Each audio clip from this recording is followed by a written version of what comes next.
Welcome to the Turn One Studio podcast. I'm Eliud Custodio with Turn One Studio, and here we sit with local business professionals we know and admire.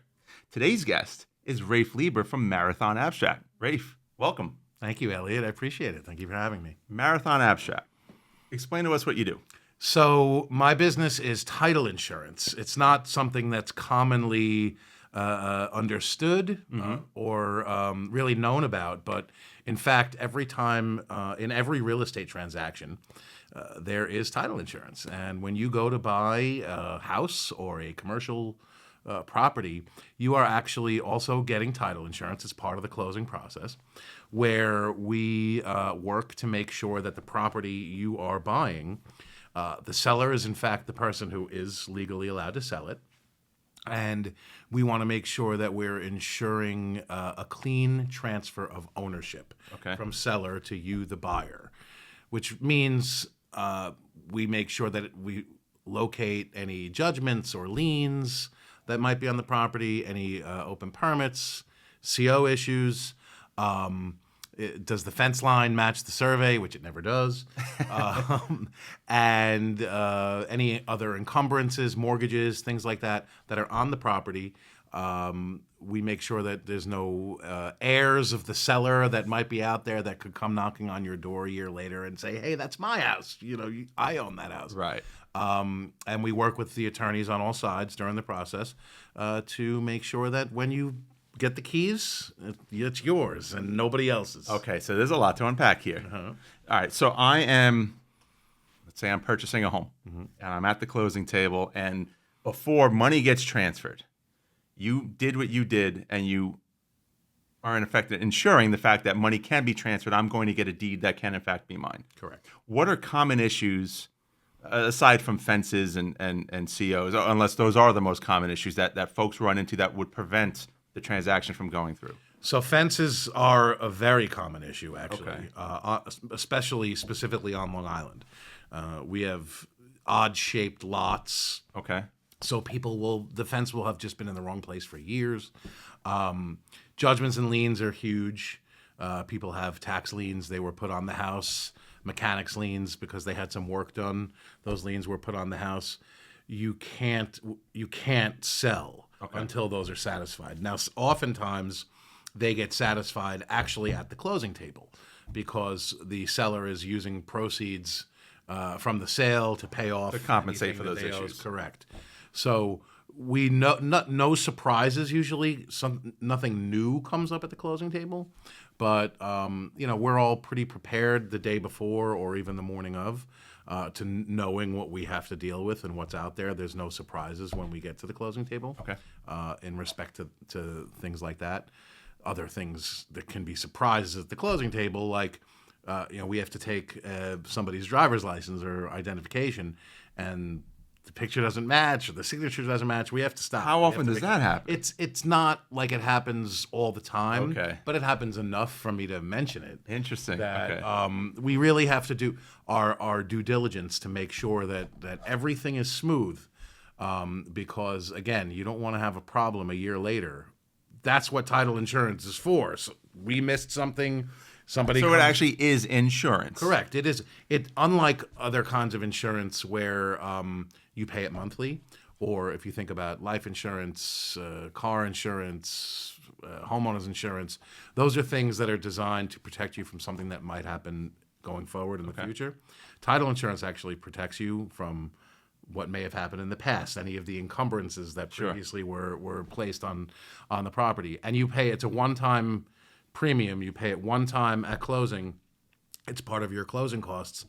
You never pay it again unless you go to refi your house. Is the payout in those situations a financial reward, or is it you guys remedying the situation? So it's unique. It depends. Okay.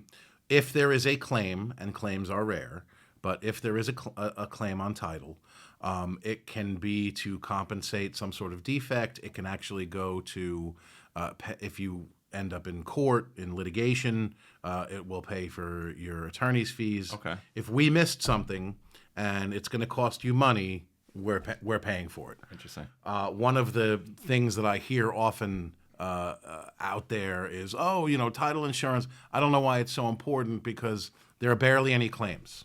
I hear that all the time.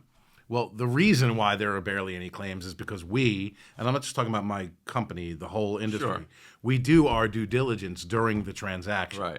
And You're we clearing do up the problems. Exactly. Yeah. So claims are if we missed something and it turns into a whole thing. Right. That shouldn't happen, and it often doesn't. That's why claims are rare.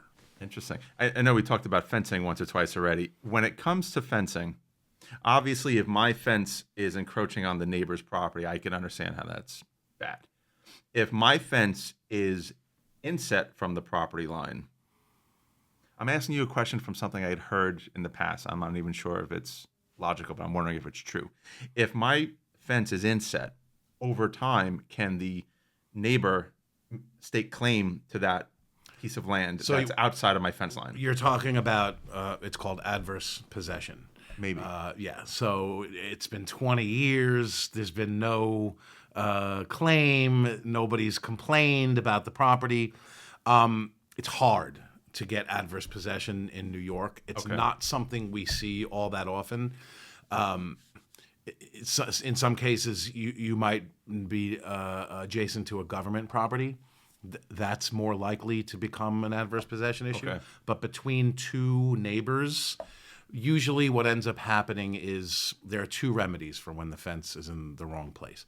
One is called a fence affidavit, which just the parties acknowledge that the fence is the wrong place and we're going to leave it that way. Right, it's cool. Doesn't have as much teeth if there were to become litigation as what the other remedy, which is called a boundary line agreement, which is basically a legal contract between two neighbors stating we acknowledge and agree that this is the actual boundary of the property. And that boundary line agreement, assuming it gets signed by both parties, actually gets filed with the deed. It technically changes the size of the lot. In spite of the survey. Correct. Okay. But that has to be recorded. You can't have a boundary line agreement.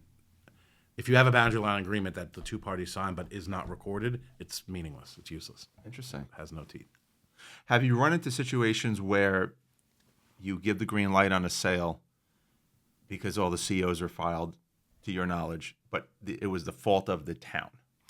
So when it comes to COs and when it comes to violations and open permits,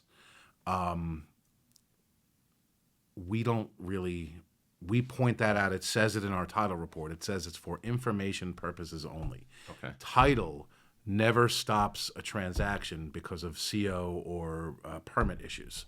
The buyer could elect to buy a property that doesn't have those as things. is. Correct. Now, the buyer's attorney is usually the one that puts the brakes on that and wants everything nice and neat and perfect. Right. But for us, we find it. It's public information. We find it, put it in the report, but very clearly put it's for information. We don't care. We won't stop. Sometimes the bank will care. Sometimes they won't, depending on the bank. Right. Retail banks, Citibank, Chase, Wells, things like that. They usually care. Mortgage banks, something ABC funding, blah blah blah. They generally don't care. Okay. Yeah.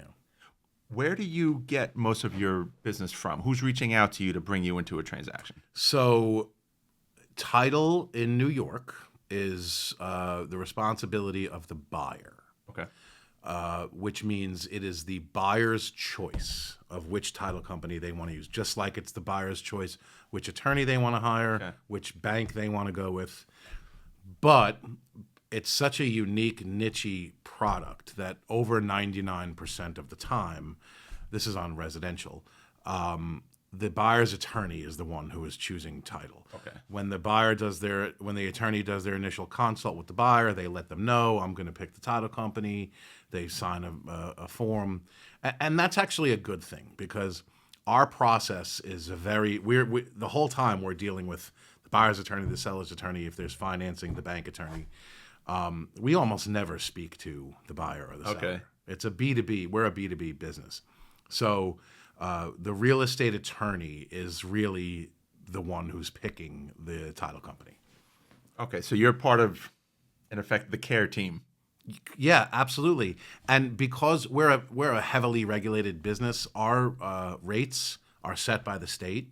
Really? So yeah, so nobody is. You can technically shop for title insurance, but it's like you're shopping for something that costs the same no matter where you look. Oh, interesting. So Okay. we don't win business by, oh, I can beat that price. It doesn't work that way. Right. It's a even playing field across the board. So when the attorney is picking their title company, they're doing it because they have a relationship, they know the process, they know the people, they trust the outcome. So that's really what it comes down Right. to. They know that working with you means it's going to go smoothly because they've worked with you before. 100%. In 16 years I've been in this business for 16 years. I've owned my own company for 3. I've probably gotten a new title order from the buyer themselves fewer than 10 times. You know, I just happen to know some. It always comes from the attorney. It's Right. family. It's a close friend. It's very rarely do I get it from the buyer. Now, you had mentioned it in New York State. It's the buyer's responsibility to handle the title. Correct. Are there states where it's the seller's? New York is actually generally nationwide the exception, rather than the rule. Most states, if you're buying a home, you don't even use an attorney. Right. Everything is handled by the realtor and the title company. But outside of New York, there are a few other exceptions. But outside of New York, it's actually the seller that's engaging in respect. So they essentially have to guarantee that they can sell their property Yeah, versus you making sure you can buy someone's to property. me, it doesn't make sense to have the seller do it. I like the way we do it here in New Okay. York, but it's also just the way I'm used to doing it. So maybe it's because It's Is it an ethical thing, though? I don't know that it's ethics. Just every state sets their own rules. Okay. Actually, in some states, it goes by county. Wow. Yeah, which That'd Florida be hairy. goes by county. There are a couple of counties in Florida that are similar to the way we do it in New York.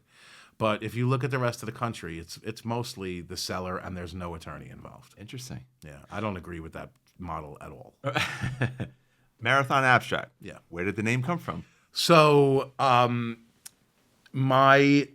am really obsessed with the band Rush. Like they're my favorite band, and I would think you would find that most Rush fans are obsessed with Rush. Okay. So my favorite song by Rush is Marathon. Okay. So that's where Marathon Abstract came from. It's definitely not because I run any marathons or anything like that. But I do like the idea. This wasn't part of the thought process. Okay. It kind of came later. But I like the idea that, it's a marathon, not a sprint. We're going to take our time. We're going to do it right. We're going to get it right. Yeah. And it's not about, just getting to closing, hurry up and get to closing. We're going to make sure that we do it right. So that's why my tagline is Marathon Abstract. We're taking you across the finish line. We're nice. guiding you the way. Yeah, that's a good analogy. Yeah. How'd you get into title? This is about the 10,000th time. This wasn't a childhood I've dream? answered this question. I mean, when I was 10, I wanted to be a baseball player. I wanted to be president of the United States. Or, of course, what 10-year-old boy doesn't want to be a title guy? Obviously. So it's my second career. My first career, I was in government and politics. So I worked for elected officials. I ran political campaigns. Very interesting work. Hard to earn when you're on government payroll. Sure. Hard to make a lot of money. So about around 2009, I decided I wanted to do something else, but I didn't really know what I wanted to do because all I knew was government and politics. I have a bachelor's degree in history from SUNY Albany. I didn't really have this great background to jump careers. So I had lunch with a friend of mine who was a lobbyist. My last job, I was working for a New York State senator. I was his chief of staff, so I spent a lot of time in Albany. And he was a lobbyist, and I was like, help me out. What do I do? I want to move. I don't want to be a lobbyist. I don't want to run political campaigns or do political consulting full time. I kind of want to move on from government. And he said, I think you should get into title, which I didn't really know anything about. Okay. But the reason why he suggested that is because you have to know a lot of lawyers. And being in government and politics, I knew a ton of attorneys. That's a good head start. So it is a good head start. So I got into it. It was very slow going. Never really had a mentor. Nobody taught me anything. I kind of had to learn everything on my own. And it took me a few years to really catch my stride. Okay. But there was something about the business that felt like I could do it. And eventually I did. And then eventually I got to the point where I wanted to open my own company, which I did. I took my first file. I'll never forget. It was my son's 16th birthday, February 25th, 2022. Okay. So I'll never forget that date, which is nice. That's fantastic. Yeah. Hope I didn't just give away a password. My favorite pet, my favorite childhood teacher, whatever. That's funny. The leap from going to school for history to politics. How did that happen? I did an internship for a member of Congress. Oh, okay. And I thought it was so cool that I was working for a member of Congress. And I ended up applying, and he hired me after I graduated. So that's how it. I was always a history buff, and I always loved, the Revolutionary War and the Civil War and things like that. My first time voting, it was exciting. I got to vote for a president for the first time I voted. So it seemed like a pretty good fit, natural transition to go into politics. And I loved it. It was great. That American history stuff is exciting. Years ago, my wife and I used to go to Boston fairly often, and we did the whole, was it the Freedom Trail, where you follow the colors? It's so cool. We did a tour with,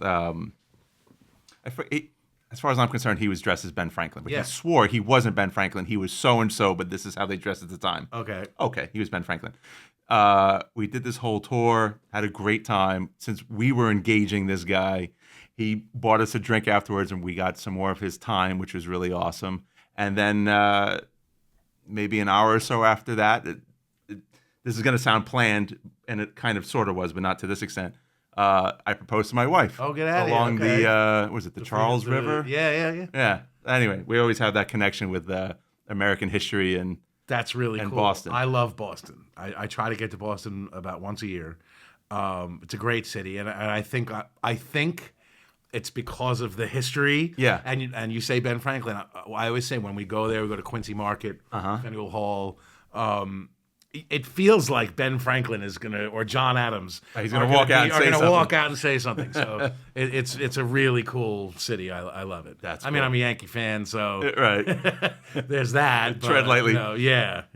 So in addition to your business, I know you're very successful with your networking events. Talk a bit about that. So I started hosting these networking events years ago. One of my, I'm big on karma. Okay. And one of the things that I have always said is karma is my currency. I like to put some good stuff out there, try to help people make referrals. More often than not, the referrals I make are not related to my industry or even real estate as a whole. And I wanted, I was going to networking events, and I didn't necessarily. Some were good, some were not. I wanted to bring together a large swath of different professions and kind of put them in the same room and try to make introductions and get people to connect and pass business back and forth. So I've just been doing it for a long time. Okay. I'm legally barred from actually paying for it. Okay. I am not allowed to do that. So really, I just put it out there. We're going to be at this place at this time. Show up. And it works. And you're going to pay your own way. You're going to pay for your drinks. You're going to pay for your food. I used to do it weekly. That was too much. Okay. So I transitioned to monthly. And now I find that monthly is much better. We get a nice crowd. I would say I probably average anywhere between 80 and 120 people that show up. Sure. Which is nice. And people enjoy it. And people ask me, oh, when's your next event? And they like to come. And there's other people out there that do some great networking events, put out some good stuff, and I attend, and I'm part of it, and we try to collaborate. It's really it's great energy. People come, there's always great energy. Yeah. You've built a nice community. You've been. So and I love it. What do you like to do for fun? What do I like to do for fun? I guess... I like to play golf, but generally I only do that for business, Sure. for business development. I don't play on the weekends or anything like that. I play like the charity outings and stuff like that, and put together a cool foursome where we can do some business together. I love playing pool. Oh, okay. I'm a big fan of playing pool. I'm in some ways I'm a kid at heart. Like I still build Legos with my kids, but not also on my own. Yeah. I have some pretty cool sets at my place. I still play video games, for you. again with my kids and sometimes on my own. Yeah. I like. It's funny. I love the water, but I don't really like going in the water. I Okay. like being near the water. So you're not a boat guy then either. I'm not a boat guy, but I'll go on somebody's boat. Okay. I definitely will. I don't have an issue with that. It's just not something I seek out. Yeah. But I love being near the water. I love going to restaurants on the water. I'm definitely a foodie. I love to cook. I love cooking. In fact, the two things that I got out of COVID, besides getting COVID 3 times, was I taught myself how to cook, and now I love it. Not just cook, I love to barbecue, I love to smoke, and then I also decided I wanted to open my own title company. So I took the class, I studied for my license, I took the test, I passed, did all that during COVID. So I think that probably covers my You know how to have fun. hobbies. That's key. And obviously, I do a lot of stuff with my kids. We go to the city. We love water parks. We'll probably go to 6 different water parks this summer. And note for Long Island, I'm a pretty like a connoisseur of water parks. Splish Splash is one of the best water parks in the country. Just because it's in our backyard or right off the LIE, you think, Splish Splash is local. It's fantastic. We take so much of Long Island for granted. So much for granted. I've been to water parks in Jersey, Pennsylvania, Virginia, Wisconsin. Splish Splash is top notch. Would you believe I've never been? You gotta go. I know, now I want to go. Go during the week. Don't go on Okay. the weekends. Sure. Try to get there. It opens around 10 o'clock. Get there. You'll see there'll be a lot of kids, like camps go there and stuff like that and blah, blah, blah. It's so much fun. Awesome. Rafe, this was awesome. I appreciate it. Thank you. Thanks Thank for you coming having on, me. man. All right. Thank you so much.